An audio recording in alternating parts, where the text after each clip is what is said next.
This is filled out, reporting a story by John Crawford, village, 85 years old, and remembers very clearly the day in 1905 when, as marshal of the village of Wild Rose, he helped catch the bank robbers who were found in a wood nearby. This is the 31st of August 1957. All right, you tell us the story now?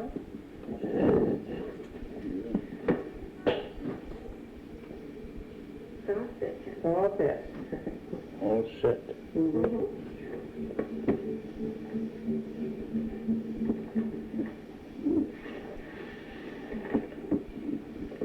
Well, we're working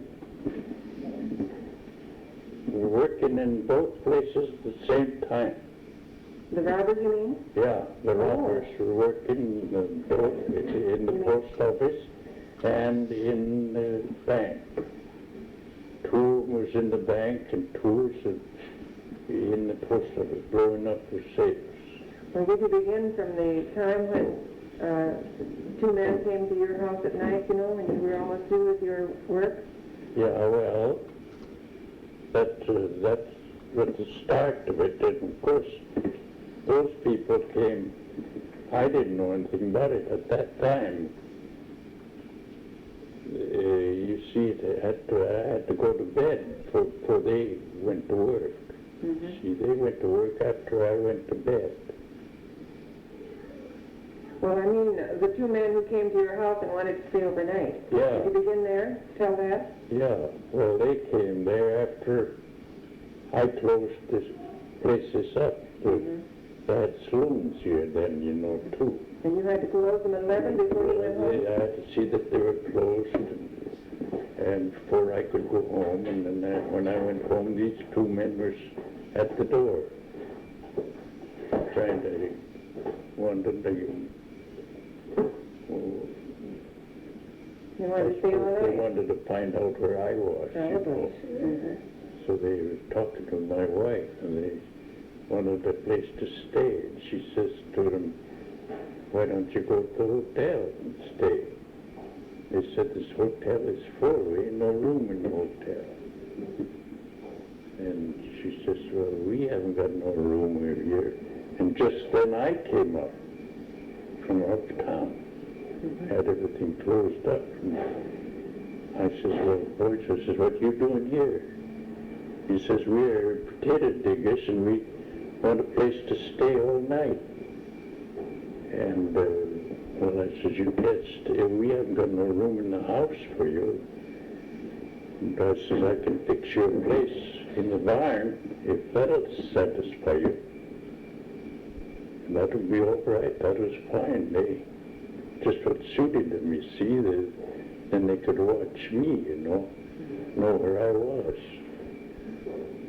I says, "I'm going in pretty soon now." And I says, "Yeah, I'll get a lantern, I'll fix you out." And so I took him up there. Went to bed. Then I went to bed. About 3 o'clock in the morning, I got notice that there were two men in the post office. They'd already blown the safe up, and there were two working in the bank. And they blew the first door open in the bank safe, and they had the glycerine and the stuff ready for the second charge. Mm-hmm. When they were disturbed by this fellow across the street. He run into a telephone wires and yeah, and they heard it and they skipped out. But they'd already blown the juice out of the safe in the post office and got all the money out of there, but they didn't get nothing out the bank.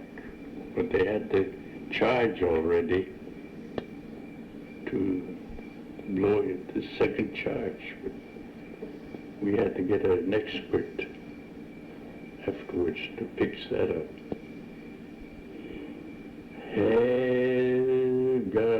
there's lots to it. I could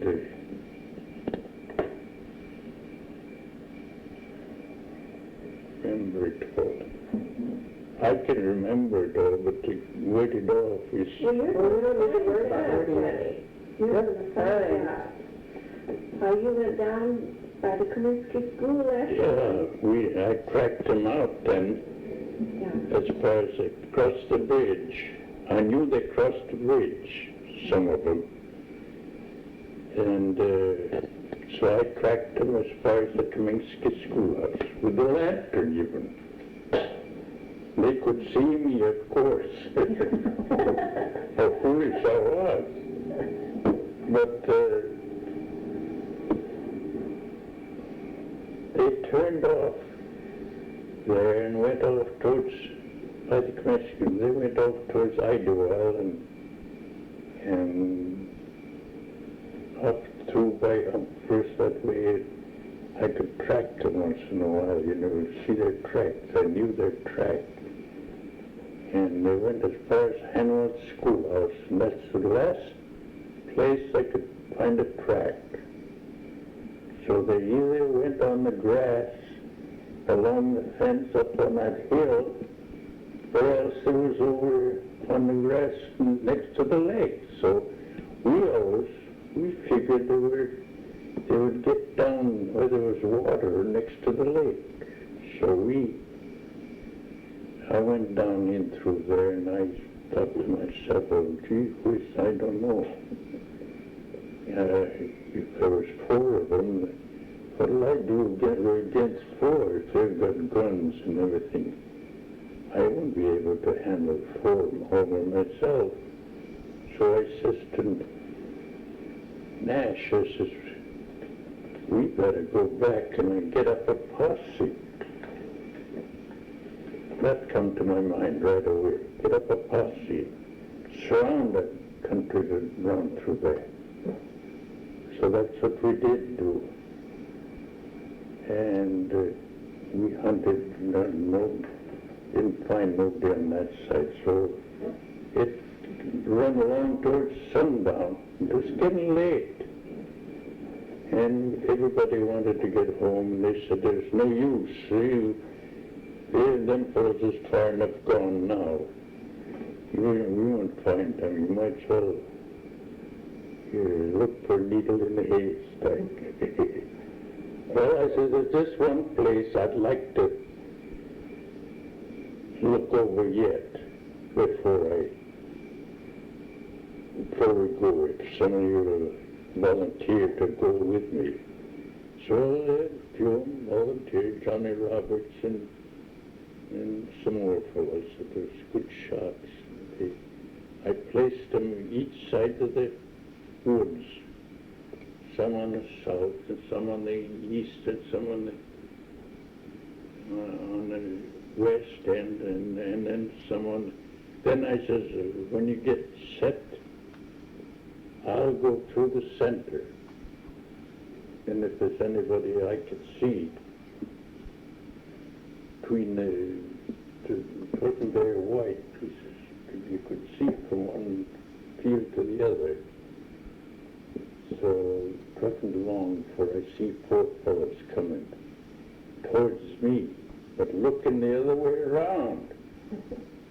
They weren't looking towards the side I was on. And I had a bead on old Rambler all the time. He was the leader. And I thought, well, they're just about even with me now. I can't let them go by. I says, halt. Well, gee, where's they missed the shoot? They just whirled around, they missed the shoot. That's me, you know, but I let it go and I knocked his hat off, first shot. Because I had a good bead on him. So that was the start of it. But there's not a lot to it, you know. So to get it in shape. And then did they go and did they run then when you began to shoot at them? Yeah, they ducked. They ducked into a clump of, and I run right by them. looking up, thinking they were going to run across the field on the other side. Nobody came out on that side, so the boys said, they want to know what they're shooting at. I said, there's 4 strangers in there. So we formed another line, went back in, and they commenced to shoot again, and then I drove them right down to the corner where the rest of the boys had come up then from the corner. And then they surrendered. And they gave up, and that's the time old Hanlon was going to take a bead on me, and he says, you son of a bitch, he says, I'll get you, just like the words he used. I was just close enough to him where I could hear what he said and everything. And then draw the line, he put his arm around a little sapling tree that was there, and he's going to just take a good shot at me. Because I had nothing in my gun, I couldn't help myself if he did. I wasn't scared, though, not a bit. But, What kept him from doing it, from shooting? huh? Why didn't he shoot? Somebody else got him first. He got him, he put his arm out, he had his arm up like that, you see? And full of the shot, and shot under his arm, you come out on the, and you went right on the heat. That was the end of it. We went up then and captured them all. Is that the one they call Patsy? Yeah. That's one they called it Patsy. They said he was a wild one too. He had a lot of scars in himself too. Then how did you get them back to town? We had the rigs there then. Horses and buggies, or horses and wagons, or? Yeah, I had my rig there, and some of the other fellows had rigs for the liver barn. And we had a double-seated rig there that they could, several of them ride. And that's the one that the chick put the halter on. Handling and tied him to the post that ran up and down. And you brought him back to the road? Yeah. And old Rambler says to me, he says, here, this darn sand, he says, is worse than snow. He says, how did you find out where we were? How did you? I says, we tracked you. I tracked you. He says, this darn sand is worse than snow, he says. And then you took them to jail in Watoma that same night? Yeah, same night. It was getting late, We had to take care of him here, and then we took one of them down to feed him. Feed the other fellows too. Took him to a hotel. Give him plenty to eat first. But old Rambler we had to keep here. He was able to go here. Shot pretty close to the brain, and he was in misery. Did you keep him in the hotel, or where did you stay? Kept him in Dick Sage's place with a guard with a gun over him all night. Yeah. Charlie Darling watched him all night. And then, how long was it before they went to prison? Oh, it took quite a while. They had to have a hearing over in Milwaukee first, and they started them to go to Oshkosh, but the old Rambler, he said, no, he says, we want to go before the federal court. So they took him to Milwaukee then. And then from there, you went with them to Leavenworth prison? That must have been quite a thrill. Yeah. And then when they got through the crank chase, the bank something on them then they could take them. So they went after him, and the first thing they wanted to know where I was when he got back to Raton jail. He says he's out here in town. Probably nailed it. I hadn't been elected sheriff yet. And they wanted to see me. So I went in to see him. Boy, they were just as nice as they could be. They said, we ain't got nothing against you. You're just doing your duty. So they wanted me to know that they had nothing against me. So I don't know whatever become what they done with him. They sent him over the road again for another year. I don't know whatever become of him after that. Didn't you say that Rambler killed himself in prison? Yeah, he killed himself. And there's a Patsy was killed, you see. So there's two of them gone. So there's only two left. And he was buried at Oak Hill. Yeah. He was buried here in Oak Hill. Did you ever find any relatives of his? Nobody never heard of any relatives. Well, who put the marker by his grave at the We cemetery? know that's why they told. Somebody did it. How Nobody old were knows. And it's done in the night or these robbers? Were they oh, young? they were not any of them very old. Old Rambler, I guess, was the oldest one in Hamilton. Yeah. Well, that was nice. Patsy was a kind of a young. Oh, he couldn't have been over 25 anyway. They said he was a good one. He would have made a good robber. Yeah, that's what they said. Well, thank you very much. Okay, would you tell us about finding the money? You found the money?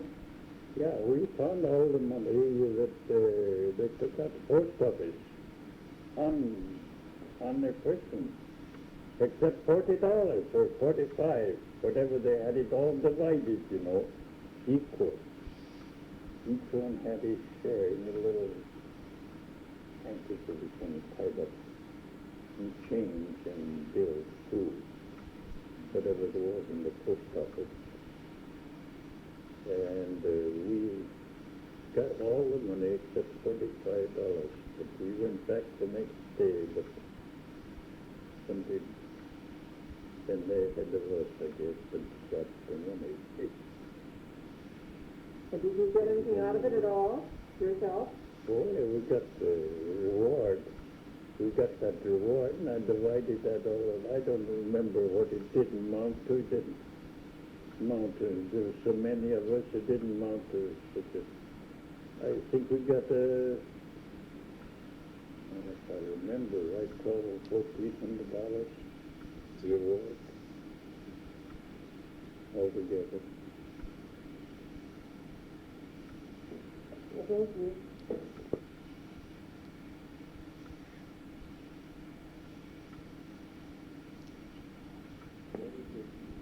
Got all. And if that ever goes up, it blows a hole in the ground big enough to bury a house. So he says, if you go to work tomorrow or the next day, you be careful to that. And take any chances. So we shot, found it, where he throwed it.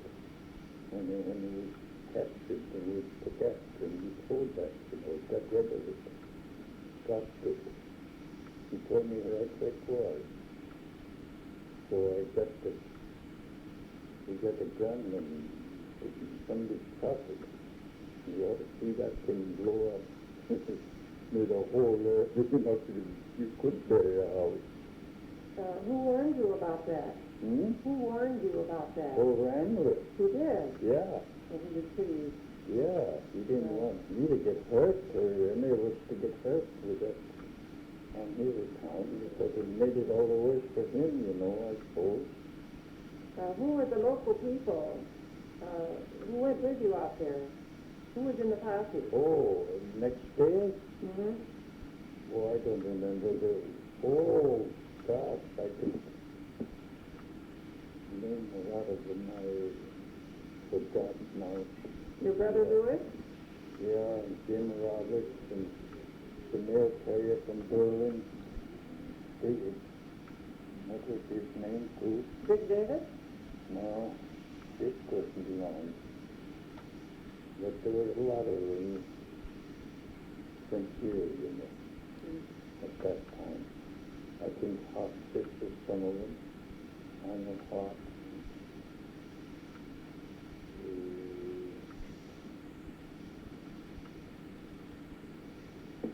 Bill Hughes. Well, there was a lot of them fellows that was around here at that time. Certainly some.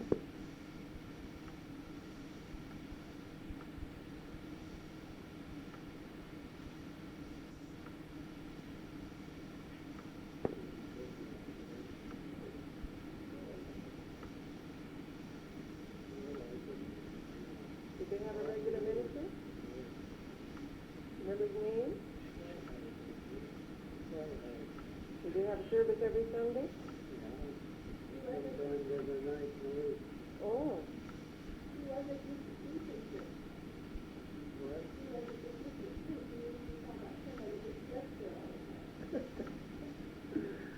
I don't know now. You just don't want to tell on him, hmm?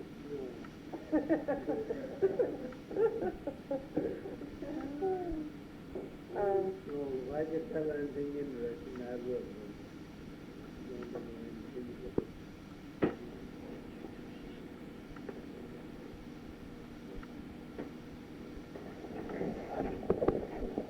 This is the 9th of July, 1968, and we're now visiting with Louis Protheroe, the brother of John Protheroe, who just made the recording in 1957. What do you remember about the robbery, Mr. Protheroe? Well, I remember it was a very exciting day. I was at that time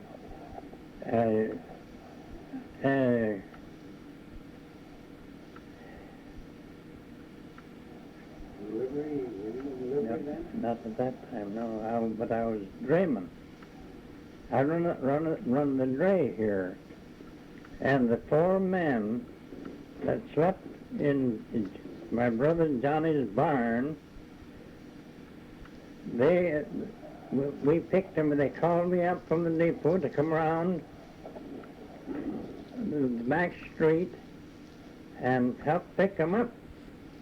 So we took them over to the lockup that we had at Wild Rose at that time. And then the posse started out. So we went, and we went all day long until that towards evening. So they decided there's nothing doing, so they was going to go home. So we stopped on the four corners just east of the Hanwald home, and said, "We haven't been through those yet, have we?" "No." "Shall we go?" "Well, somebody says there's no use in going because they've gone out of here by now." So finally somebody says, "Well, if we're going, let's go." "Well, all right, let's go." So we all went, and so the posse was set. The good riflemen was set on the outside on both sides of the field, of the woods. And there was a man by the name of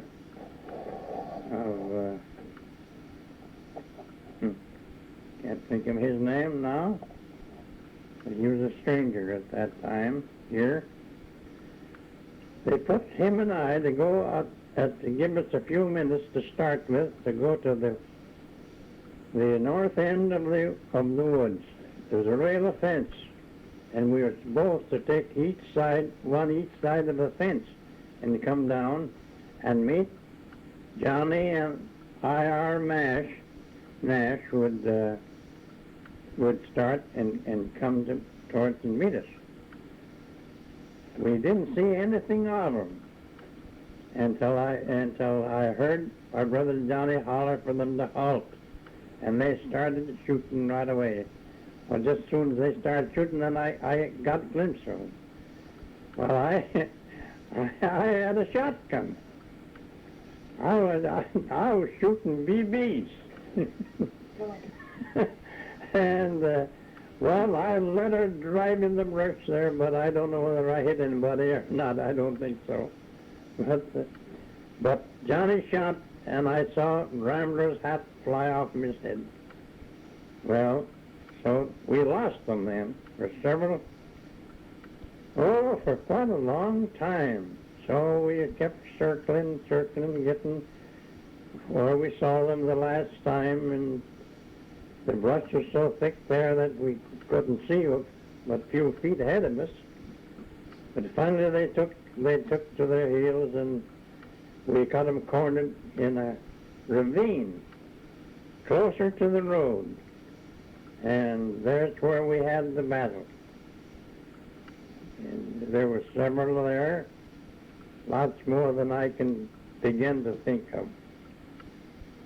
So, but I saw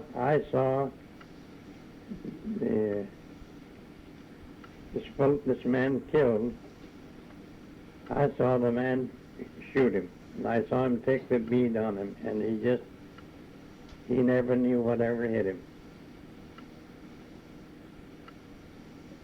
So I don't know what. Was that a bullet or a shotgun? It's a bullet. And I've shot a good many deer with it, and I tell you, they never get up if I hit them.